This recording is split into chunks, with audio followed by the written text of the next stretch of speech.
जरा सोचिए कि अगर हमारा ऑनलाइन पेमेंट जो कि बैंक अकाउंट है और सोशल मीडिया बिल्कुल बिना सेफ्टी के चलता तो कितना रिस्की होता। लेकिन इंफॉर्मेशन टेक्नोलॉजी एक्ट 2000 ने भारत में साइबर स्पेस और ऑनलाइन वर्ल्ड को सेफ और सिक्योर बनाया है। यह एक्ट हमारी डिजिटल दुनिया को लीगल रूल्स और प्रोटेक्शन देता है। तो आइए इस एक्ट को और अच्छे से समझते हैं कि इस एक्ट में क्या दिया हुआ है। What is IT act? IT act क्या है? इस एक्ट के अंदर टोटल 94 सेक्शंस हैं, 13 चैप्टर हैं और 4 शेड्यूल्स हैं। इंफॉर्मेशन टेक्नोलॉजी एक्ट 2000 भारत का मुख्य कानून है जो साइबर क्राइम्स और ऑनलाइन बिजनेस को गवर्न करता है।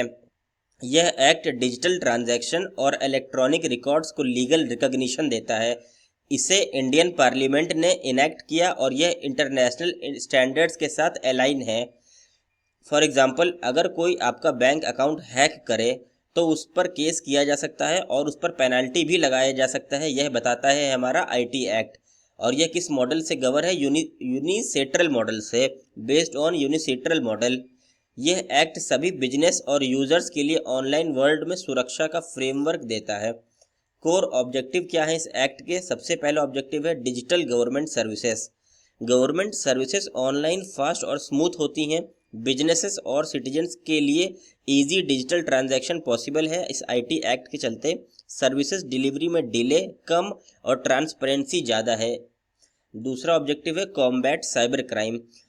जो भी साइबर क्राइम जितने थ्रेट्स हैं उससे ये हमें प्रोटेक्ट करता है, जैसे कि data theft, hacking, identity theft, cyber stalking जैसे क्राइम्स के लिए स्ट्रिक्ट पनिशमेंट दिए हुए हैं इस एक्ट के अंदर। ऑनलाइन फ्रॉड और इलीगल एक्टिविटीज़ को रोकना आसान हो गया है आईटी एक्ट के आने से। तीसरा ऑब्जेक्टिव है रेगुलेटरी फ्रेमवर्क, यानी कि ऑनलाइन कम्युनिकेशन और एक्टिविटीज़ मॉनिटर और रेगुलेट करना। जो हम लोग ऑनलाइन एक्टिविटीज़ करते हैं उनको ये रेगुलेट करता है और निरंतर नज़र रखता है कि कहीं पे कोई फ्रॉड तो नहीं हो रहा है। डिजिटल ट्रेड और ई कॉमर्स प्रैक्टिसेस ऑर्गेनाइज्ड रहती हैं। रूल्स क्लियर होने से बिजनेसेस और यूजर्स का ट्रस्ट बिल्ड रहता है। जितना ट्रस्ट रहता है वो ट्रस्ट बिल्ड रहता है, यानी ट्रस्ट बना रहता है। अब सवाल आता है कि कौन आईटी एक्ट को फॉलो करनी चाहिए या कौन फॉलो करती है ज़्यादातर। मोस्टली तो सभी फॉलो करते हैं, लेकिन जो कंपनीज हैं विद फिजिकल प्रेजेंस, यानी कि इंडिया में ऑफिसेस, इंफ्रास्ट्रक्चर या सर्वर्स रखने वाली सभी बिजनेस इस आईटी एक्ट का स्ट्रिक्ट फॉलो करती हैं। इलेक्ट्रॉनिक डॉक्यूमेंट एक्टिविटीज़, जो ऑर्गेनाइजेशन ई रिकॉर्ड्स, डिजिटल इनवॉइसेस या ऑनलाइन पेमेंट्स हैंडल करती हैं, उनको भी स्ट्रिक्ट फॉलो करना है इस लॉज का। मेजर ग्लोबल कॉरपोरेशन, यानी इंटरनेशनल कंपनीज जैसे कि अमेजॉन, वॉलमार्ट, स्केचर्स अगर इंडिया में ऑपरेट करती हैं तो उन्हें कंप्लायंस करना मोस्ट इंपॉर्टेंट है इस एक्ट का।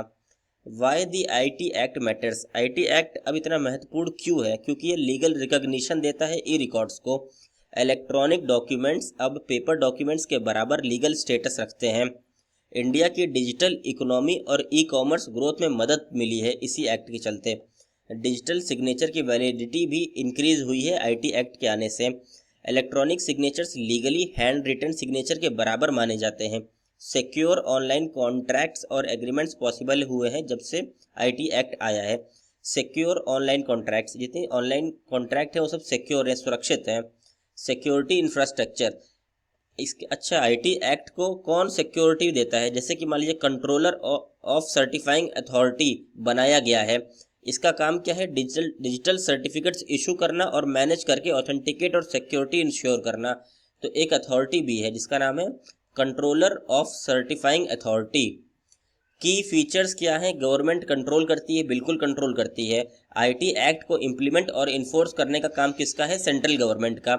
ऑनलाइन बिजनेसेस प्रैक्टिसेस को रेगुलेट करना और साइबर क्राइम्स कोई कमिट करता है तो उस पर केस चलाने का काम भी सेंट्रल गवर्नमेंट का है।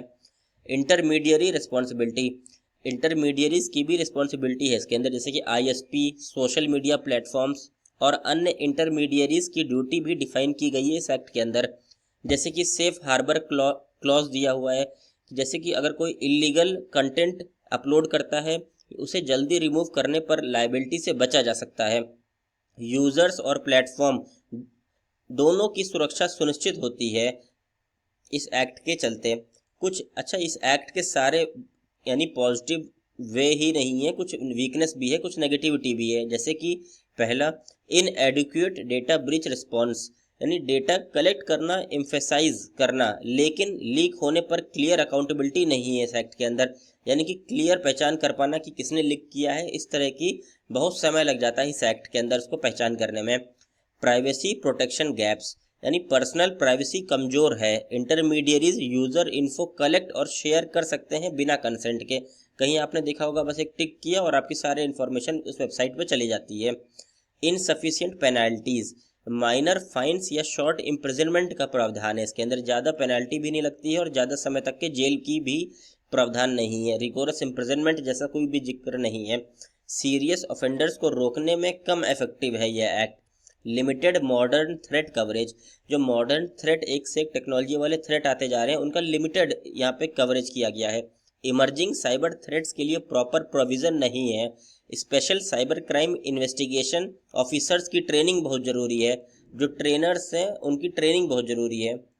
प्राइवेसी कंसर्न इन फोकस, यानी intermediaries extensive personal information collect और स्टोर कर सकते हैं। जो भी इंटरमीडियरीज हैं यानी कि जो बिचौलियाँ हैं वह पर्सनल इंफॉर्मेशन कलेक्ट कर सकते हैं। अथॉरिटीज़ एक्सेस कर सकते हैं चैट हिस्ट्री को, लोकेशन को और ब्राउजिंग पैटर्न्स को विदाउट कंसेंट। कुछ ऐसे वेबसाइट भी हैं जो ये सब काम कर रहे हैं, बिना कंसेंट के डेटा स्टोर करते हैं। यूज़र्स का कंट्रोल लिमिटेड है। कौन सा डेटा कैसे यूज़ होगा तय करना बहुत ही मुश्किल है यूज़र के लिए। इसलिए सिटीजन्स की अवेयरनेस और प्राइवेसी प्रोटेक्शन बहुत ही ज़रूरी है। अब अगर लैंडमार्क जजमेंट देखा जाए तो लैंडमार्क जजमेंट 2 है इसके अंदर। Shreya Singhal versus union of India 2005। इस केस के अंदर सेक्शन 66A को स्ट्राइक डाउन किया गया हमारी सुप्रीम कोर्ट द्वारा, जो कि ऑफेंसिव मैसेज ऑनलाइन इलीगल नहीं है। यानी फ्रीडम ऑफ स्पीच और एक्सप्रेशन बैलेंस में रखा गया इसको स्ट्राइक डाउन करते हुए। The court ruled it violated of freedom of speech and expression. Freedom of speech and expression का हवाला देते हुए कि ये वायलेट करता है ये सेक्शन, इसलिए इसको इनवैलिडेट कर दिया गया। दूसरा जजमेंट है KS Puttaswamy versus union of India. इसे बेसिकली आधार केस भी कहा जाता है, ऑल्सो नोन एज आधार केस। ये प्राइवेसी फंडामेंटल राइट का केस है। IT एक्ट में पर्सनल डेटा प्रोटेक्शन के लिए गाइडलाइन स्ट्रेंथन हुई थी इस केस के अंदर। जो गाइडलाइन थी उसे स्ट्रेंथन किया गया था। मूविंग फॉरवर्ड, अब आगे देखते हैं डिजिटल इंडिया लीगल एवोल्यूशन। सबसे पहले foundation for growth. IT act 2000 ने इंडिया की डिजिटल ट्रांसफॉर्मेशन की ग्राउंड वर्क बनाई है। जो भी ग्राउंड लेवल पर वर्क है इन्होंने बनाई है। E-कॉमर्स और ऑनलाइन सर्विसेज फ्लोरिश हुई हैं जब से IT एक्ट आया है। इस एक्ट के अंदर नीड फॉर रिफॉर्म की भी ज़रूरत है। एक्ट को मॉडर्न थ्रेट और साइबर क्राइम्स के लिए अपडेट करना चाहिए। स्ट्रॉन्गर डेटा प्रोटेक्शन और इनहेंस्ड प्राइवेसी राइट्स लेके आने चाहिए। Future direction, updated legislation innovation और सिक्योरिटी दोनों बैलेंस करे, जो कि अपडेट भी करे कानून को और इनोवेट भी करे और जो सिक्योरिटी है उसको भी बैलेंस करे। सिटीजन सुरक्षित रहें और टेक्नोलॉजी स्मूथली प्रोग्रेस करे इस एक्ट के अंदर। अब अगर पूरे टॉपिक को कंक्लूड किया जाए, कंक्लूड करके देखते हैं तो IT एक्ट 2000 ने भारत में डिजिटल स्पेस को सिक्योर, लीगल और ऑर्गेनाइज्ड बनाया है। ऑनलाइन ट्रांजैक्शन और इलेक्ट्रॉनिक रिकॉर्ड्स लीगल रिकॉग्निशन मिले हैं जब से IT एक्ट आया है। साइबर क्राइम्स पर स्ट्रिक्ट रूल्स और पनिशमेंट सेट किए गए हैं। डिजिटल इंडिया की ग्रोथ और सिटीजन्स की सेफ्टी पॉसिबल हुई है। तो अगर इसको कंक्लूड किया जाए पूरे टॉपिक को तो IT एक्ट 2000 भारत की डिजिटल दुनिया का एक शील्ड है, यानी एक कवच है जो टेक्नोलॉजी और सेफ्टी दोनों साथ में रखता है। तो ये कंप्लीट लेक्चर था IT एक्ट 2000 पे।